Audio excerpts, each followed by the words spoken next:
పిల్లి శూన్యం பேய் பிசாசி காத்து அது கண்டுபிடிக்கணும்னா ஒரு எத்தலைய எடுத்துட்டு வந்து இப்படி காவை வச்சு ஆஞ்சநேய ரூபம் போட்டு அது பார்த்து நம்ம மனசுல இருக்கிறதெல்லாம் சொல்றேன். இந்த மை வந்து அங்க குரு கிட்ட செய்யற மைய எடுத்துட்டு வந்து கணவர் மனைவிக்கு நடுவுல வந்து சண்டைகள் வரும், அதுக்கான தீர்வு எப்படி கொடுப்பீங்க? கை பார்த்து அம்மா நம்ம புருஷன் பொண்டாட்டுக்கு சண்டை இருக்குது, அது ஒரு ஒன்று பெண்ணால வந்திருக்குது, ஒரு பெண்ணுனாலே நிம்ம வீட்டுக்காரும் நிம்ம பேசி கேட்கல.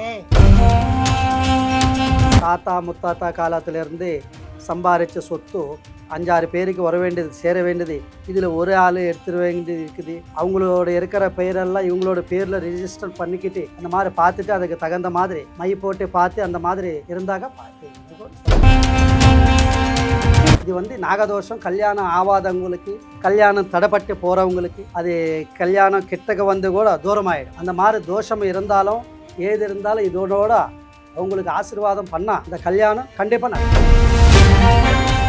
ரிஃப்ளெக்ட் ஆன்மீக நேயர்களுக்கு வணக்கம். நான் உங்கள் ரக்ஷயா பார்த்தி. இன்னைக்கு நம்ம கூட யார் இணைஞ்சிருக்காங்க அப்படின்னு பார்த்தீங்கன்னா துர்காலட்சுமி அவர்கள் தான் இணைஞ்சிருக்காங்க. ஆன்மீகம் சார்ந்த நிறைய கேள்விகளுக்கு அவங்க பதில் சொல்ல போறாங்க. வாங்க வீடியோக்குள்ளார போகலாம். வணக்கம். வணக்கம். இப்போ ஒருத்தருக்கு பேய் பிடிச்சிருக்கு அப்படின்னா நீங்க அதை எப்படி, இப்போ நார்மலா எங்களுக்கு பார்க்கும்போது பொதுமக்களாக நாங்க பார்க்கும்போது வந்து ஒரு சில விஷயங்கள் எங்களுக்கு தெரியும். அவங்க வந்து நார்மலா இல்லாம வேற மாதிரி நடந்துப்பாங்க அப்படிங்கிற ஒரு சில விஷயங்கள்லாம் வச்சு நாங்க கண்டுபிடிப்போம். பட் நீங்க உங்களுடைய இடத்துல இருந்து நீங்க எப்படி கண்டுபிடிப்பீங்க? அவங்க கிட்ட இருந்து எப்படி உண்மைகளை வர வைப்பீங்க? பில்லி சூன்யம் பேய் பிசாசி காத்து. ஒரு மனுஷி இறந்து போனா காத்து மூலியங்க சுத்தும். அது கண்டுபிடிக்கணும்னா ஒரு எத்தலைய எடுத்துட்டு வந்து அதுக்கு காவு வச்சு இப்படி காவு வச்சு அது பார்த்து ஆஞ்சநேய ரூபம் போட்டு அது பார்த்து நம்ம மனசுல இருக்கிறதெல்லாம் சொல்றேன். என்னன்றதை அப்படியே கரெக்டா கண்டுபிடிச்சு சொல்லுங்க. கரெக்டா நம்மளுக்கு நம்மளுக்கு என்னென்ன இருக்குதா, எது இருக்குதா, இதில் நம்மளுக்கு தெரியும். அதனால நாங்களும் கண்டுபிடிச்சி சொல்றேன். ஓகே. இப்போ இந்த வெத்தலையில மை போடுற விஷயத்தை வச்சு நீங்க கண்டுபிடிச்சு சொல்லுவீங்கன்னு சொல்றீங்க. இது வந்து உங்களால மட்டும் தான் கண்டுபிடிக்க முடியுமா, இல்ல நார்மலா நாங்க ஏதாச்சும் பண்ணாலும் கண்டுபிடிக்க முடியுமா? நம்மளெல்லாம் கண்டுபிடிக்க முடியாதம்மா. நாங்களெல்லாம் குரு சொல்ற வாக்கு தானே அங்கே செய்யுது. இந்த மை வந்து அங்கே குரு கிட்ட செய்கிற மையை எடுத்துட்டு வந்து எத்தலை கெச்சு இந்த எத்தலை ஆஞ்சநேய ரூபம் போட்டு மையிலோ அது பார்த்து நிம்மளுக்கு சொல்கிறேன். நான் அந்த எது இருந்தால் மூஞ்சி பார்த்து கை பார்த்து பேசுறேடுங்க பார்த்து சொல்கிறேன். இப்போ நம்ம நார்மலா மை யூஸ் பண்ற மை இல்ல, நீங்க வந்து மந்திரிச்சு கொண்டு வரக்கூடிய ஒரு மை. ஓகே. இப்போ பேய் பிடிச்சவங்களே எப்படி கண்டுபிடிப்பீங்க? ஒருத்தருக்கு பேய் பிடிச்சிருக்கு அப்படின்னா நீங்க அதை எப்படி கண்டுபிடிப்பீங்க? பேய் பிடிச்சுன்னா பேய் பிடிக்கிற ஆள் எப்படி இருக்குவன்னா ஆடுக்கிட்டு இருக்கும். ஆடும் சில பேய்ங்கு ஆடும், சில பேய்ங்கு மூஞ்சி ரத்தமும் உடம்பு சரியில்லாத சூன்யம் மாதிரி, அப்படியே சாப்பாடு மேலே இஷ்டமில்லாத, தண்ணி மீது இஷ்டமில்லாத, வீடு மேலே இஷ்டமில்லாத, சம்சாரம் மேலே இஷ்டமில்லாத சில பேய்கள் ஆடும். ஓகே. இப்போ நீங்க பேய் ஓட்டின ஏதாச்சும் சம்பவங்கள் இருக்கா? ஆக்சுவலி இங்க நிறைய பேர் வந்திருப்பாங்க இல்லையா, அவங்களுக்கு பேய் ஓட்டின கதைகள் ஏதாச்சும் இருக்கா? அதை பத்தி எங்ககிட்ட சொல்ல முடியுமா? நம்மளுக்கு பேய் பிடிச்ச நாள் வந்தா நாங்களும் பார்த்து அந்த பேய்னு நாங்களும் பிடிக்கிறேன். இந்த மாதிரி வந்திருக்குது மூட்டுக்கு பேய், நம்ம உடம்புக்கு இந்த மாதிரி பேய் வந்திருக்குது அனி இதோட மந்திரம் போட்டு எது மையால மை தாக்க மூலியங்க மந்திரம் போட்டு இது பார்த்து சூலம் பார்த்துட்டு அதுக்கு காட்டினா அந்த காத்து இறங்க வரும், அது பிடிக்கலாம், ஓட்டலாம். ஓகே. இங்க வந்திருக்காங்களா அந்த மாதிரிலாம் நிறைய பேர் வந்திருக்குது. இங்க 5-6 பேருக்கு பார்த்தாச்சு, ஒட்டாச்சு, கோயிலுக்கிட்ட போய் ஒளிந்தாச்சு. ஓகே. இப்போ நிறைய பேருக்கு வந்து வீட்ல வந்து பண கஷ்டங்கள் நிறைய இருக்கும், பண வரவு இல்லாம இருக்கும். அவங்களுக்கு உங்ககிட்ட ஏதாச்சும் தீர்வுகள் இருக்கா? பண கஷ்டம் இருந்தா என்ன செய்யணும்னா நாங்களும் அவர் கை பார்த்து அவர் மூஞ்சி பார்த்து இல்லைன்னா பவுன் மூலியங்க செல்பன் மூலியங்க அவருக்கு சொல்கிறேன். எதனால நம்ம வீட்டுக்கு லட்சுமி வராது இருக்குது, திஷ்டி இருக்குதா வீட்டில், இல்லை செய்கிற தொழிலுக்கு நஷ்டம் இருக்குதா, இந்த எந்த தொழில் செஞ்சால் லட்சுமி வரமா நம்மளுக்கு అని சொல்கிறேன். லட்சுமி வரவேற்கிறதுக்கு லட்சுமியை பூஜை பண்ணுங்கு லட்சுமியை பூஜை பண்ணுங்கு అని சொல்கிறேன். இல்லை அது திஷ்டி கிஷ்டி இருந்தால் லட்சுமி வராது கட் பண்ணால் அந்த திஷ்டிக்கு நாங்களும் பாதுவையின பொருளும் நான் தயார் பண்ணி கொடுக்குறேன். அந்த திஷ்டி போனால் லட்சுமி தானாக வர வீட்டுக்கு. ஓகே. இப்போ நிறைய பேருக்கு வந்து வீடுகளில் வந்து குழந்தைகள் வந்து சரியாக படிப்பு வந்து படிக்காமலே இருப்பாங்க. அவங்களுக்கு வந்து படிப்பில் இன்ட்ரெஸ்ட் இல்லாமல் இருக்கும். ஸோ அவங்களுக்கு ஏதாச்சும் தீர்வுகள் கிடைக்குமா? இங்கே நீங்கள் எந்த மாதிரியான தீர்வுகள் கொடுத்துட்ருக்கீங்க? படிப்பு இல்லாத ஆளுக்கெல்லாம் அதுக்கு ஒருத்தனுக்கு படிப்பு யாராவது போகும், ஞாபகம் இல்லாது போகும். ஒருத்தனுக்கு வந்து சரஸ்வதி தோஷம் అని ஒன்று இருக்கும். சரஸ்வதி தோஷமே இருக்கா? சரஸ்வதி தோஷம் இருந்தா బొక్కు పారప్పు స్కూల్కి పారప్పు హై స్కూల్కి పారప్పు வர்றப்போ బొక్కు இந்த மாதிரி బొక్కు இருக்குது, இந்த மாதிரி உளிந்தா பூமி மேலே அது சரஸ்வதி தோஷம் பிடிக்கும். அதனால படுப்பு மேலே ஞாபகம் இல்லாத இருக்கும். அவரு எழுதின படுப்பே ஒரு எழுதுன்னா தப்பாக வரும். அவரு திரும்பி படித்தேன் அந்த மாதிரி படுப்பு தோஷம் இருக்கும். அது சரஸ்வதி தோஷம்னு சொல்லுவாங்க. அதுக்கு சரஸ்வதி பூஜை பண்ணலாமோ, ஈஸ்வரோட லிங்கம்னு இருக்கும். அது நம்மக்கிட்ட நிறைய இருக்குது. அந்த லிங்கமும் கொடுக்கலாம். ஓகே. அந்த லிங்கம் வச்சு அவங்க பூஜை பண்ணாங்கன்னா அந்த சரஸ்வதி போயிடும். நிறைய பேருக்கு வந்து கல்யாணம் ஆகாமலே இருக்கும். இந்த திருமண தடை அப்படிங்கிறது வந்து தொடர்ந்து வந்துகிட்டே இருக்கும். கல்யாணம் நடக்கிறதுக்கான எல்லா ஏற்பாடுகளும் நடக்கும். ஆனா கடைசி டைம்ல வந்து அந்த கல்யாணம் நடக்காம போகும் இல்லையா? இதுக்கு என்ன காரணம்? அதுக்கம்மா கல்யாணம் கிட்ட కొంది దూరமாக 1-2 దూరமாக போன ஆளுக்கு அதுக்கு நாகதோஷம் பிடிக்கும். நாகதோஷம் பிடிச்சினா அவர் நம்மக்கிட்ட வந்தா கல்யாணம் ஆலேதுன்னு நம்மக்கிட்ட வந்தா நாங்கள் என்ன பண்ணணும்னா அந்த நாகதோஷம் எடுத்து பாடுறேன். இப்ப நாகதோஷம் மட்டும்தான் அதுக்கு காரணமா இருக்குமா? இப்போ ஒருத்தருக்கு கல்யாணம் ஆகல அப்படின்னா உங்களுக்கு பொதுவாகவே நாகதோஷம் மட்டும் தான் காரணமா இருக்குமா? நாகதோஷம் ஒன்றே இருக்காதம்மா. அதுக்கு அச்சந்தல தோஷமும் இருக்கும். பச்சை தண்ணி எர்ர தண்ணி இருக்குது இல்லை, தண்ணி குங்குமம் மஞ்சள் தண்ணி போடுறாங்க இல்லை, பொண்ணு மாப்பிள்ளை கல்யாணம் பண்ணிட்டு மண்டபம்లో வர்றப்போ அதுக்கு ஆர்த்தி கொடுக்குறாங்க. அந்த ஆர்த்தி எதிரில் வாசலில் போடுவாங்க. அந்த வாசலில் பொண்ணு மாப்பிள்ளை தாட்டி வந்தா உள்ளக்கு அந்த தண்ணிக்கு தோஷம் இருக்காது. அது யாரும் தாட்டாது முன்ன நீ தாட்டி வந்தாச்சு, அதனால கல்யாணம் ஆகலை.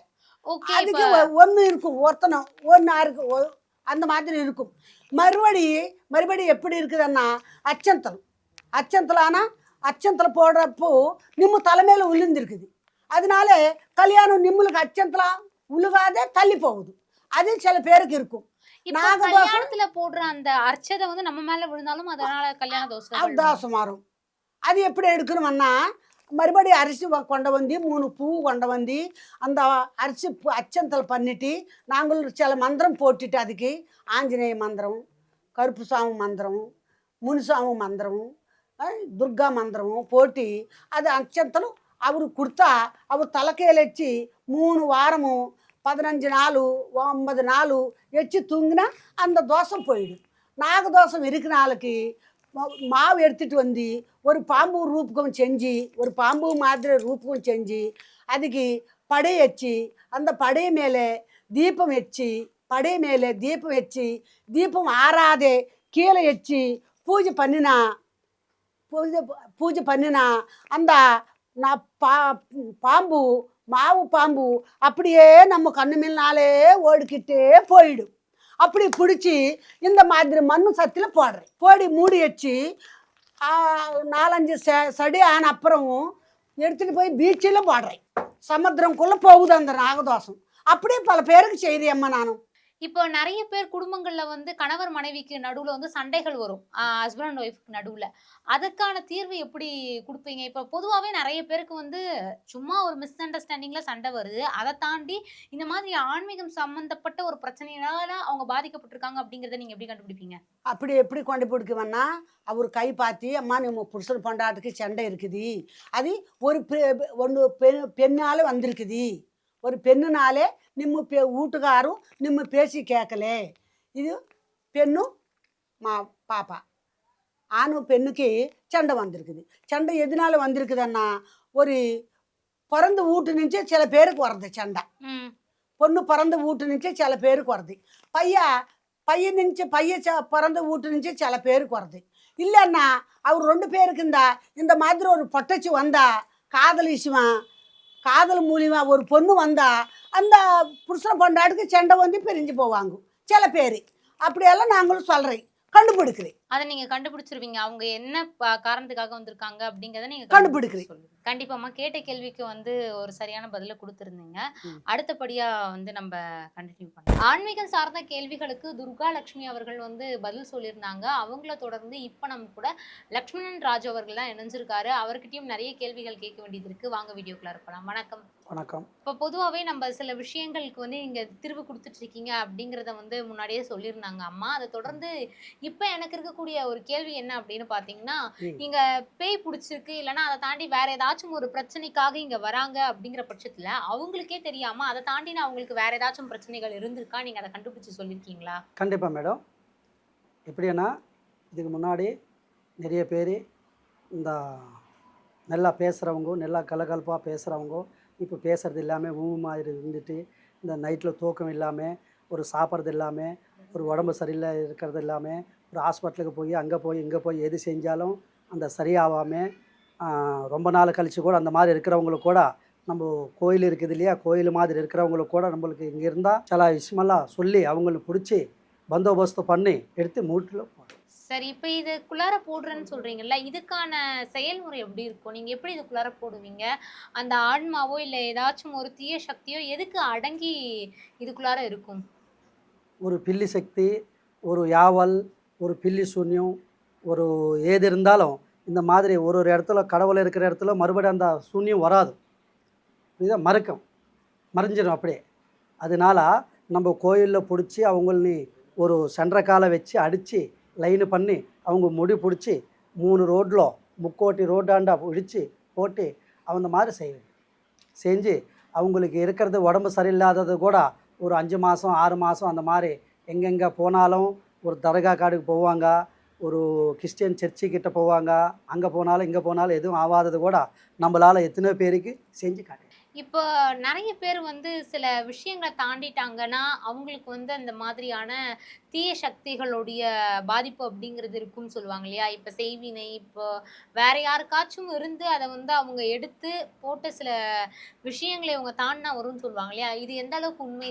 இது மாதிரியா நடந்து இங்கே வந்திருக்காங்களா ஆட்கள்? கண்டிப்பாக மேடம். ஏன்னா முக்கோட்டு ரோடு இருக்குது இல்லையா, முக்கோட்டு ரோட்டாண்டா 3 எலுமிச்சை பழம், 3 காஞ்ச மிளகா, 3 அடுப்பு கறி, 3 கோழி முட்டை இதெல்லாம் சுற்றி போட்டு அவங்களுக்கான இல்லை அவங்களோட உடம்புல நிலவரம் சரியில்லைன்னா அந்த மாதிரி செஞ்சு அது முக்கோட்டு ரோட்டாண்ட போடும்போதோ அது பேப்பரில் சுற்றி எல்லாமே போடும்போது அது தாண்டி வந்த உடனே அந்த சூன்யம் ஏற்படும்.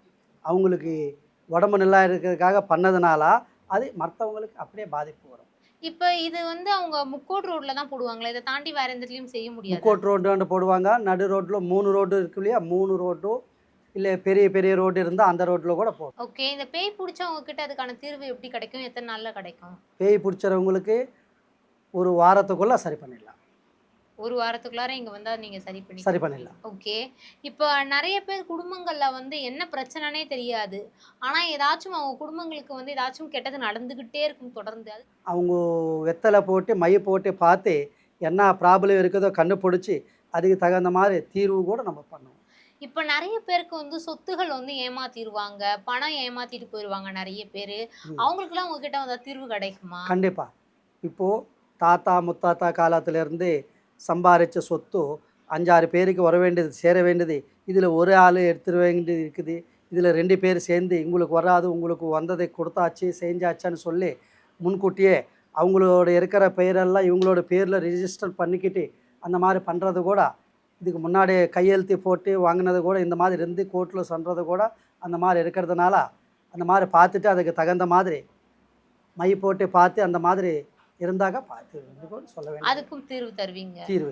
ஓகே. இங்க அதிகபட்சமா மக்கள் எதுக்காக வருவாங்க உங்ககிட்ட? என்ன தீர்வுக்காக வருவாங்க? நம்ம குடும்பத்துக்காக. இல்லாத பிரச்சனைன்னு இல்லை, எல்லா பிரச்சனைங்களுக்கு நம்மக்கிட்ட தீர்வு கிடைக்கும். ஓகே. இந்த பேய் பிடிச்ச சம்பவங்கள் ஏதாச்சும் வந்து உண்மை சம்பவமா இருந்து அதுக்கான கதைகள் எங்களுக்கு சொல்றீங்களா? ஏன்னா அந்த பேயோடைய ஆன்மாவுடைய கதை எப்படி அமைஞ்சிருக்கும் அப்படிங்கிறது. கண்டிப்பாக. அந்த பேயினோட உருவம் நம்ம தூங்கும்போது கூட நைட்டில் கூட தூங்கும்போது கூட டப டப டப டபான்னு சவுண்டு வர்ற மாதிரி, ஒரு பல்லி சப்தம் கேட்ட மாதிரி, ஒரு நேரம் இருக்கிற மாதிரி ஒரு நேரம் இல்லை, கெட்ட கெட்ட கிணங்களோ கெட்ட கெட்ட கிரகங்களோ கெட்ட கெட்ட சூன்யங்களோ வந்துக்கிட்டு இருக்குது. ஒரு நேரம் இருக்கிற மாதிரி ஒரு நேரம் இருக்காதோ, சாப்பிட முடியாதோ, உடம்புக்குள்ளே பேச முடியாதோ, ஒரு நல்லா கலகலப்பாக மனுஷங்கள மாதிரி பேச முடியாதோ, புரியுதா? ஒரு நேரம் இருக்கிற மாதிரி ஒரு நேரம் இல்லை, அந்த மாதிரி இருக்கிறதுனால அந்த மாதிரி கூட பண்ண வேண்டியது. இப்போ வீடுகள்ல வந்து குலதெய்வ வழிபாடு அப்படிங்கிறது எந்த அளவுக்கு முக்கியமான ஒண்ணா இருந்துட்டு இருக்கு?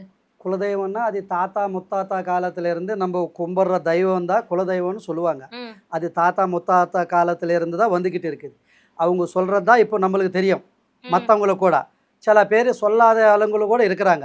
அந்த மாதிரி இருக்கிறவங்களுக்கு கூட அவங்க குலதெய்வம் என்ன குலதெய்வம்னு கூட சொல்லி கூட நம்ம அஞ்சனம் போட்டு பார்த்தாக்கா ஓகே. குலதெய்வம் தெரியாதவங்களுக்கு கூட நீங்க ஆ குலதெய்வம் யார் அப்படிங்கறத கண்டுபிடிச்சு சொல்லிருக்கீங்க. கண்டுபிடிச்சி வெத்தல்ல மை போட்டு பார்த்து அந்த மாதிரி குலதெய்வம் கூட கண்டிப்பாக சொல்லுவோம். இப்போ ஒருத்தருக்கு பில்லி சூனியம் ஏவல்னால ஒரு பாதிப்பு ஏற்படுது அப்படின்னா அவங்களுடைய குலதெய்வம் அதுல இருந்து அவங்களை காப்பாத்தாதா? கண்டிப்பாக குலதெய்வன்றது நீங்கள் சொல்கிறது வந்து அந்த மாதிரி காப்பாற்றாதான்னு கேள்வி கேட்டது நல்ல கேள்வி தான். ம். இப்போது அந்த தெய்வம் வந்து இருக்கிற இடத்துல மறிக்கும். இந்த தெய்வம் இருக்கிற இடத்துல பேய் பிசாசு யாவல் பில்லி சூன்யம்ன்றது இதெல்லாம் மறைஞ்சு போயிடும். அது இல்லாத டைமில் தான் இது ஏந்திருக்கும். ஓகே. குலதெய்வம் நமக்கு கை கொடுக்காத சமயத்துல தான் இவங்க வந்து ஆமாம், நம்மளால டார்ச்சர் பண்ணுவாங்க. ஓகே. இவங்களோட பவர் காட்டுவாங்க. சரி. இப்ப இங்க வந்திருக்காங்க இல்லையா மக்கள்? நிறைய ஆமாம். பேர் இங்க இங்க வந்திருப்பாங்க இல்லையா? அவங்களுக்கான தீர்வு நீங்க எவ்வளவு சீக்கிரத்துல குடுத்துட்டு இருக்கீங்க? எல்லா பிரச்சனையா இருக்கலாம். இப்ப வந்து சில பேருக்கு வந்து கணவன் மனைவி பிரச்சனையா இருக்கலாம். இல்லைன்னா நிறைய பேருக்கு பில்லி சூனியம் ஏவல் இந்த மாதிரியான பிரச்சனைகளா இருக்கலாம். இப்ப இது எல்லா பிரச்சனைகளுக்கும் வந்து ஒரு குறிப்பிட்ட நாளா இல்ல ஒவ்வொரு பிரச்சனைகளுக்கும் அதுக்கேத்த மாதிரி நாள்கள்ல தீர்வு கிடைக்குமா? ஒரு பிரச்சனைங்களுக்கு ஒரு விதமாக இருக்கும். ஒரு பிரச்சனை இதுக்கு முன்னாடி ஒரு வாரத்தில் அந்த பில்லி சூன்யம் அந்த மாதிரின்னு சொல்லி இந்த பேய் எல்லாம் எடுக்கிறதெல்லாம் ஒரு வாரத்துக்குள்ளே ஆகும்னு சொன்னேன். ஓகே. புரியுதா? ஒரு குடும்பத்தை ப்ராப்ளம் இருந்தால் ஒரு 3 நாளுக்குள்ளே நான் பண்ணிவிட்டு சால்வ் பண்ணிவிட்டு எத்தனையோ பேருக்கு நான் நல்லது செஞ்சுருக்கேன். அதே மாதிரி இன்னொரு விஷயத்தில் ஒரு 5 டேஸில் எந்த விதமான ப்ராப்ளம் இருந்தாலும் அது சரி பண்ணிடுவேன். ஓகே. உங்க சைடுல அது இருக்கு இல்லையா? அந்த கம்பு அத பத்தி எங்களுக்கு சொல்லுங்களேன் கொஞ்சம். அத கையில எடுத்து கொஞ்சம். இது வந்து நாகதோஷம். ஓகே. இது வந்து நாகதோஷம். கல்யாணம் ஆகாதவங்களுக்கு, கல்யாணம் தடைப்பட்டு போகிறவங்களுக்கு, கல்யாணம் ரொம்ப நாள் ஆகி ஒரு 25-30 வயசு ஆகிக்கிட்டு இன்னும் கல்யாணம் பண்ணாலும் அது தடங்கல் ஆகிக்கிட்டே போகும். பாதியிலனே போய்கிட்டு வரும். அது கல்யாணம் கிட்டக்க வந்து கூட தூரமாயிடும். அந்த மாதிரி தோஷம் இருந்தாலும் ஏது இருந்தாலும் இதோட அவங்களுக்கு ஆசீர்வாதம் பண்ணால் இந்த கல்யாணம் கண்டிப்பாக நடக்கும். கண்டிப்பா இவ்ளோ நேரம் ஒதுக்கி நாங்க கேட்ட எல்லா கேள்விகளுக்கும் உங்களுடைய பதில குடுத்தீங்க. ரொம்ப நன்றி. ரொம்ப நன்றி.